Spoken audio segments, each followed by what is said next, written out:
Welcome to the Creators Initiative podcast, where we have a raw and authentic conversation about the highs and lows of creating media to start or grow our business and personal brand and how we can overcome it all. I am your host, DP editor and content creator, Leah Lowe. And instead of teaching you how to pitch brand deals as a micro influencer, I want to give you the perspective of a brand and what they are looking for when seeking out micro influencers. So then in turn you can pitch to brands in your own way without using a template that you purchase for $40 from an ad on Instagram. I'm saying this from personal experience. Because let's be completely honest, before I even get into this podcast, I know for a fact that people will go out and they will buy these $40 templates and they will copy them verbatim, and then they will slide into the DMs of the decision maker of the brand that they want to work with, and they literally will be like, I saw this for the 15th time today. I've read this for the 15th time today. And it's going to go it's going to go either one way or the other way. They're going to be like, I'm so sick and tired of this, seeing this like no effort that's being put in right now. It's copy and paste. So I'm going to move on to somebody else, especially if there's a lot of people that are like really like high quality that are reaching out. So think about competition and like, why would I go with you when I can go with this person who actually put in the effort and they actually have better quality, all the things, right? Or they could just be like, you know what, you have such a great following that I'm going to ignore this faux pas, and I'm just gonna go. I'm gonna reach out. I'm going to show interest. But then again, as the episode has talked about, we're talking about micro influencers. So micro influencers are the thing now. Actually, people love micro influencers because they see a better, bigger, best. I don't know, three B's, ROI with going with partnering with a micro influencer.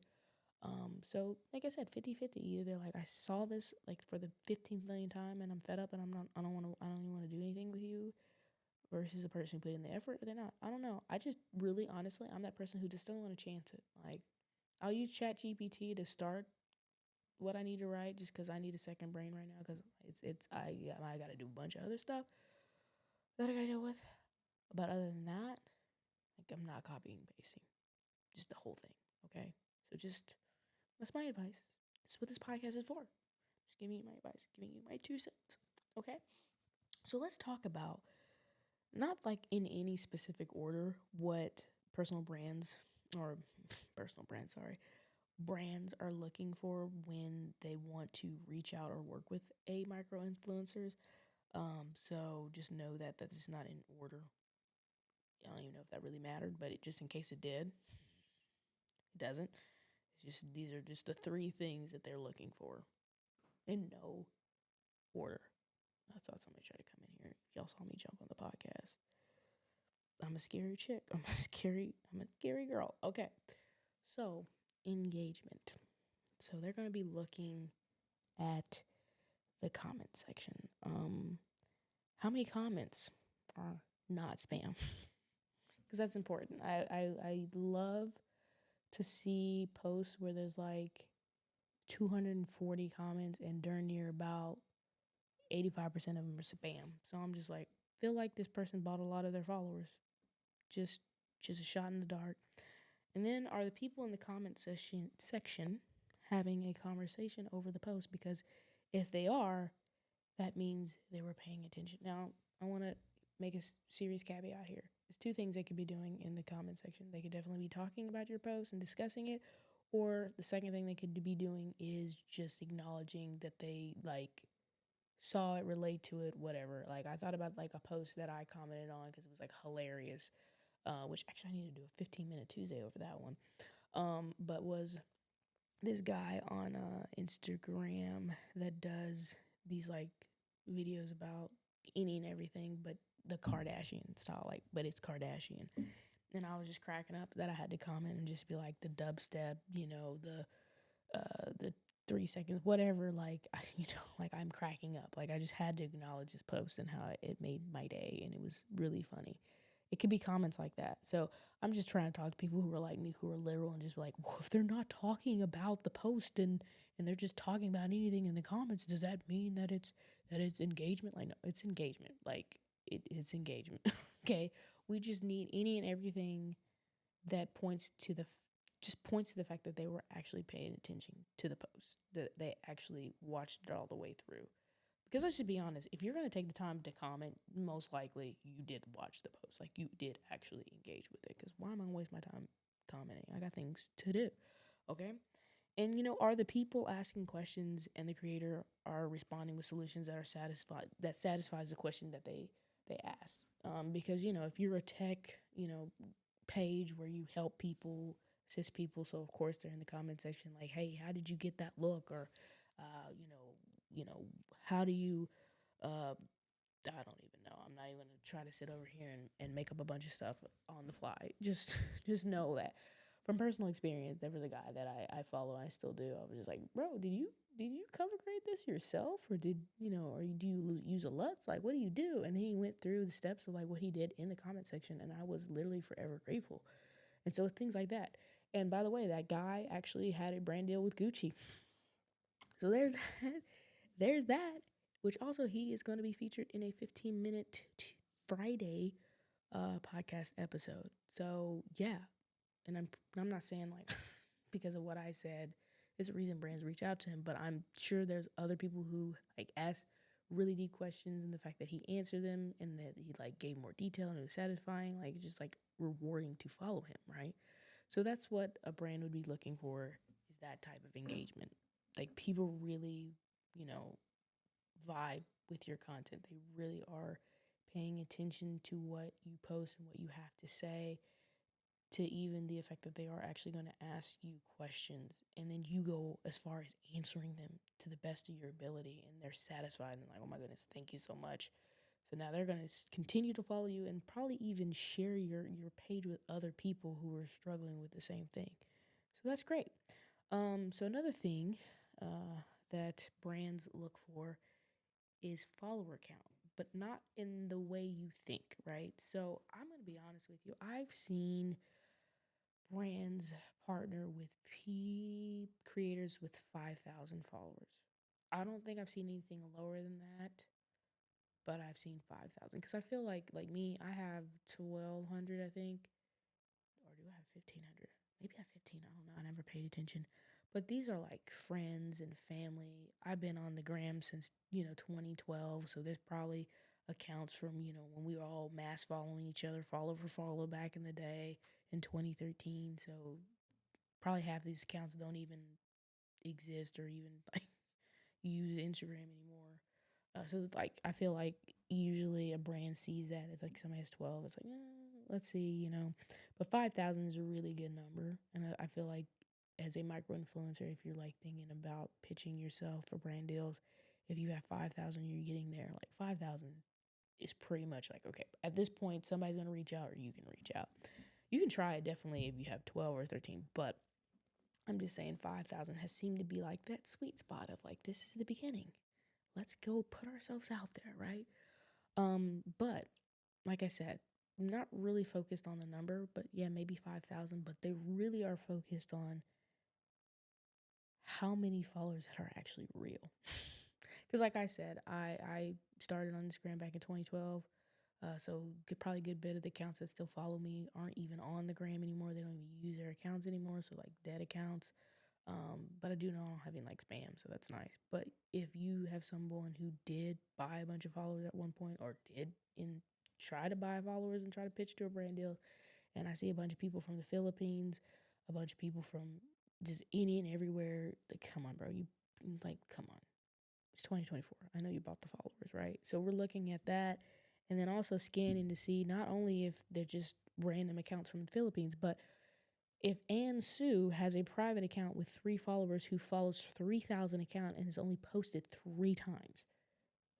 Definitely bought that one too. So on the lookout for those things. So if you have that or you did that, you better purge. You better purge, because they're looking, and because they're not wasting their ad spend, their marketing budget for the year for somebody who has Ansu as one of their friends, who only has posted 3 times, follows three, has 3 followers and has followed 3,000 accounts. Come on now.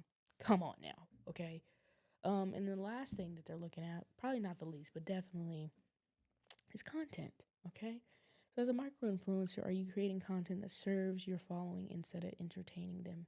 So let me go on, let me get on my, not soapbox, but let me just go on a mini rant real quick, and I promise I won't make it long, okay? Because I have to edit all this later. When I say serves your following instead of like entertaining them, I've seen, but I could be wrong. I could always be wrong. And if I am wrong, I will totally, in a future podcast episode, acknowledge the fact that I was wrong in giving this advice right now. But from what I've seen so far, is that micro influencers who tend to be catering towards teaching people, educating people, or maybe it's like really some niche hobby, are are are really prone to get really good brand deals or just have brands like reach out versus like account that's just micro but still like 5,000 starting out just being funny, right? Um and entertaining. I mean, there's still going to be somebody that reaches out, possibly, but still, your typical micro influencer is going to be somebody who knows who they're talking to, who knows who their audience is, and is very helpful educating them, and therefore brands can align and know exactly that like these followers are going to buy their product if I partner with this brand. And so what goes into like looking at their content is the post thoughtful, helpful, and improves the life of their following? Does it take a lot of mental bandwidth to understand their content? Do they make it easy for them to understand and take action? Because that's another thing too. They're probably following you about like that's like there's somebody on Instagram who has a page dedicated to teaching people how to use Excel. I needed this person in 2012. I suck at Excel. Like Excel makes me question my intelligence, especially when it comes to technology. But she makes Excel accessible, easy to understand and learn, and therefore she's a big following. She's not a micro, but she has a big following. And so it's like being that influencer, that micro influencer who talks about topics that are really complex and they make them simple to understand and digest with their short form content. So that's another thing too. Like, okay, that's another bonus of like why I would partner with you, why I would reach out to you. So those are the things that you're looking for. Engagement. They're definitely looking at your followers to make sure they're actually real and legit, and the content that you post. Because like I said, also too, I don't think I even said it, but mentally I thought I said it. Is that not only are they looking, like I said, that it's educating your following, that you're making complex topics more simplistic and easy to understand and digest, but also too like don't think that it has to be this polished, you know, this polished what's the other word I want to use? Cinematic um movie commercial type content. UGC, which stands for user generated content, is like big right now. And so we just like something that looks personal and real and like relatable. And so don't get caught up in that, especially as a micro influencer. And especially it depends on what your niche is. They're not worried about that type of stuff. But it definitely depends. Like if you're a camera company, obviously like me, I create content. Yeah, my content's gonna have to look a certain way. I can't reach out to Sony and try to be a Sony ambassador if my content looks like I filmed it on my iPhone, because there's a difference between the quality that a Sony cinema camera gives and obviously the iPhone 15. So that's what I mean with that. But let me talk about this.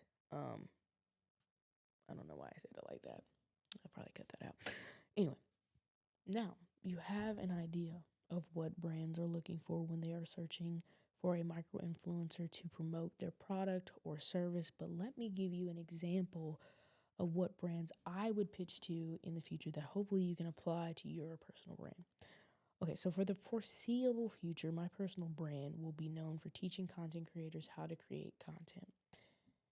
You need tools and knowledge to create content.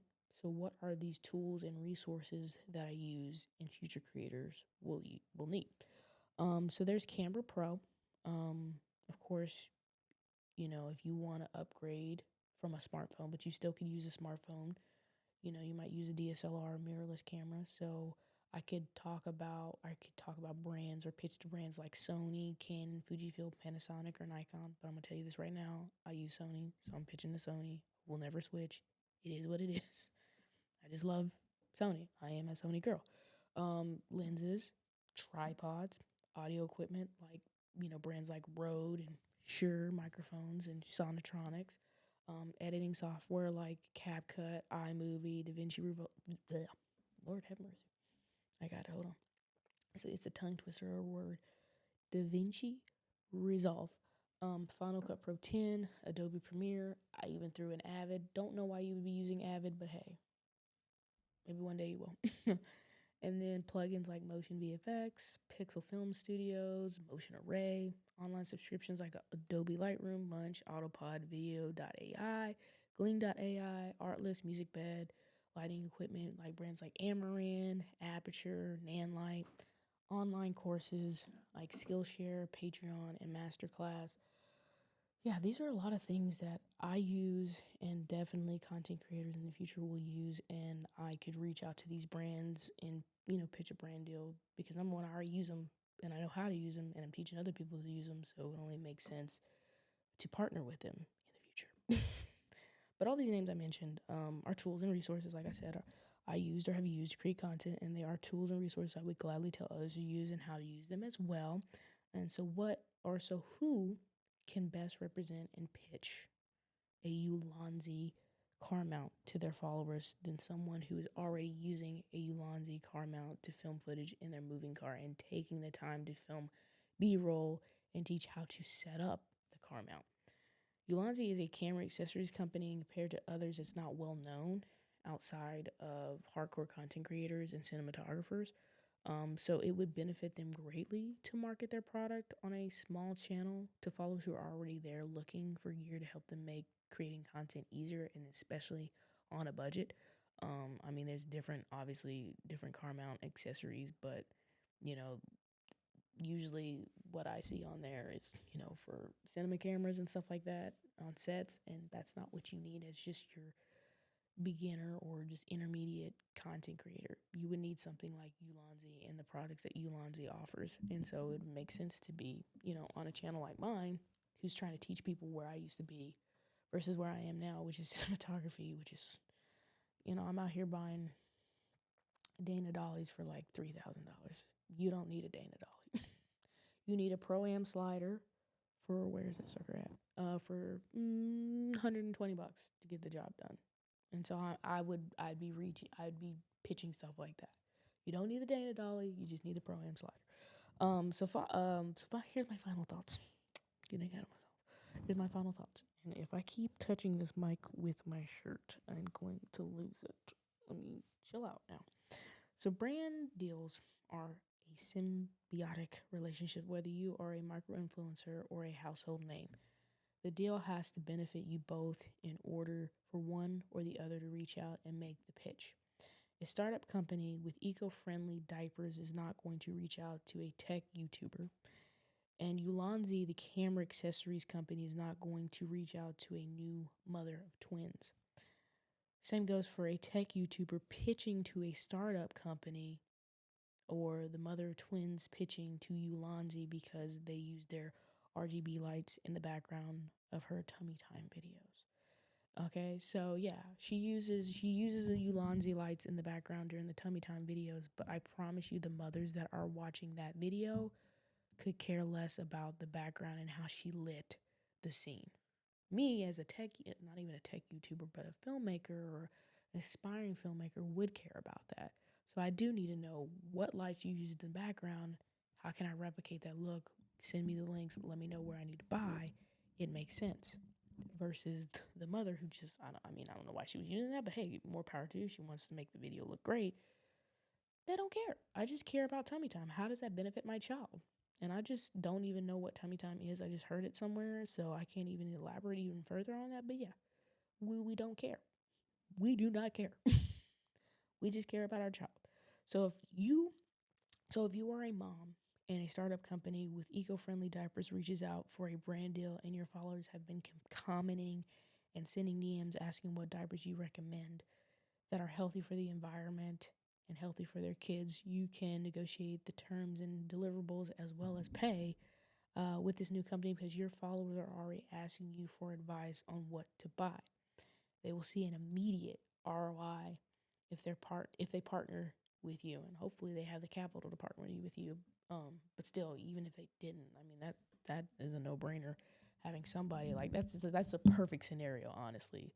Having the followers commenting, asking you, looking for you, looking to you about diapers that they need to buy for their child. And here comes a startup that's like, hey, we got it. You know, here's you want 10 grand, you want $5,000 for 5 posts, 10 posts, whatever you need, so that these mothers know that first of all we're new, but also that you can rely on us, so you can trust us, and that our diapers are good for the environment and they're also good for your child. Um, Health and comfort. Yeah, it's no brainer. And you gotta think like that. You gotta think like that. So, and if you're a tech YouTuber who films content on a budget, and you have a lot of Ulanzi products you use because they're reliable but still affordable, and you rant and rave about them on your channel, reach out to Ulanzi and pitch a deal where you post X amount of videos with a personalized code that your subscribers can use at checkout, and you can earn a small commission from. You have a solid 500 subscribers, averaging. I feel like this is a stretch when I wrote this, averaging 30 comments. I would say about 10, maybe 5 per video, asking for links to products featured in the video or just how nice your video is in general. And Ulanzi, for the most part, wouldn't turn it down, especially when it's commission. Like, people say 5%, or every time somebody buys one, they give you $20 or something like that. They take that out of the product price of the product. So, I mean, like I said, some of that stuff, especially Ulanzi, is pretty. I think they have it. I think they have it in the budget, but that's like a first pitch if you wanted to try doing that. Whatever works, right? So, don't worry about what to say and exactly how to say it. Just be confident in the engagement you receive from your audience and the valuable content you produce, so that when you reach out to brands or brands reach out to you, you'll be able to secure. Yeah, dadgum, I was on a roll. Man, I was on a roll. That was so smooth. Let me try it again. Okay. You will be able to secure your future brand deal because you know who your content serves. So, thank you for listening to this episode of the Creators Initiative. If you found this episode helpful, please share with a friend, and don't forget to rate this podcast on whatever platform you use. Until the next episode, I hope you gain confidence and inspiration to show up your way and on your terms. Bye.